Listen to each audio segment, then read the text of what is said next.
Hello, and welcome to my first vlog for the month of March for my Developing New Worlds class at Full Sail. I'm doing this for my integrative learning activity.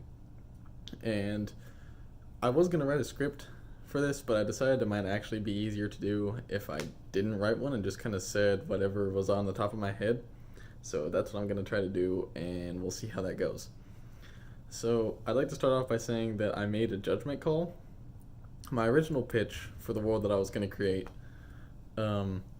was supposed to be in the future. It was going to be a futuristic world where technology kind of reaches a standstill because Earth has no more unique resources and science has basically exhausted everything that it can do.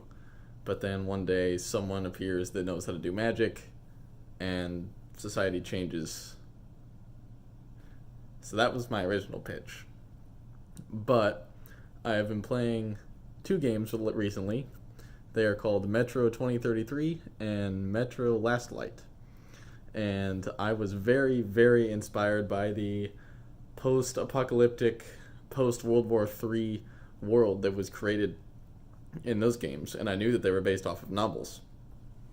And I thought that it would make a lot more sense if I made a post-apocalyptic world, because post-apocalyptic worlds are typically pretty gray, because especially like after nuclear fallout, because they're abandoned, covered in ash. There's no plants, there's no life, there's hardly ever any animals. So the world is just gray and drab and depressing. And I thought magic would make a perfect flip for that world, because it would go from being the gray, boring, typical post-apocalyptic world that you would expect to suddenly now it has color, and maybe humanity can recover and get back to their prime and what they used to be. So I made a judgment call for my story blurb for this week's activity and changed my pitch completely from a futuristic premise to a post-apocalyptic one. It's still futuristic, but originally I had planned to have like society continue as normal up into 2040, but now it's post-nuclear fallout. So that was I was a little afraid of making that decision because I'd kind of already committed. Well, not really, but I had pretty okay ideas in my head for what I was going to do with my future premise, but I got hit by a blast of artistic inspiration for the post-apocalyptic one and decided that would be the better call, so that's what I went with this morning. And I've actually had a really good time researching information about Tokyo, because I've never been to Japan, and that's where my story is going to take place, so I'm learning a lot.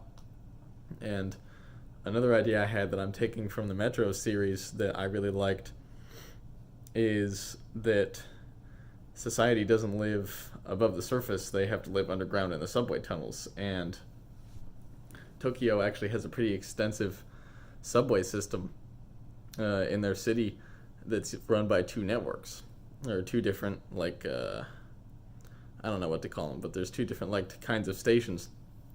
And the idea in my head that I had was to make them two opposing factions. So there's the Metro faction that controls, like, the majority of the subway and the supplies that the survivors use, and then there's the Toei faction, Toei, which is the other type of underground subway, the other underground faction.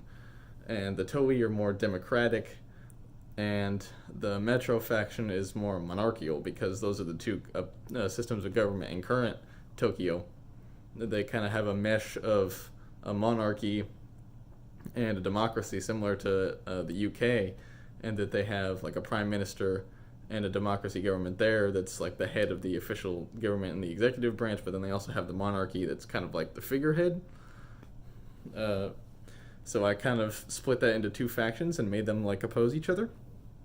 And I also put a lot of work into creating mutants, because the majority of the wildlife in this world that I have in my head got wiped out by the nuclear fallout. So I needed to come up with mutants and weird forms of life that we won't see now and we could see in this future fallouts. We've got like the little imps that attack the survivors. We've got the demons that are bigger and are the most well known because they travel on the surface, and underground. And then we've got the big ogres that are only seen on the surface. And then we have the flying ones that I've called wyverns, if I remember correctly. So that's the majority of what I did. I'm still working on the know-how of the society underneath and exactly their political systems, beliefs, what they do for fun, entertainment. I'm still working all that stuff out, but I've actually really had a good time researching and learning more about Japanese folklore and what they believe in over there. And I'm going to try to implement more things of Japanese folklore in my story if possible, because I think it'll add to it greatly. Hopefully I will have more of substance to discuss next week for my next edition of the Developing New Worlds vlog. Thank you for watching, and I will see you all next time.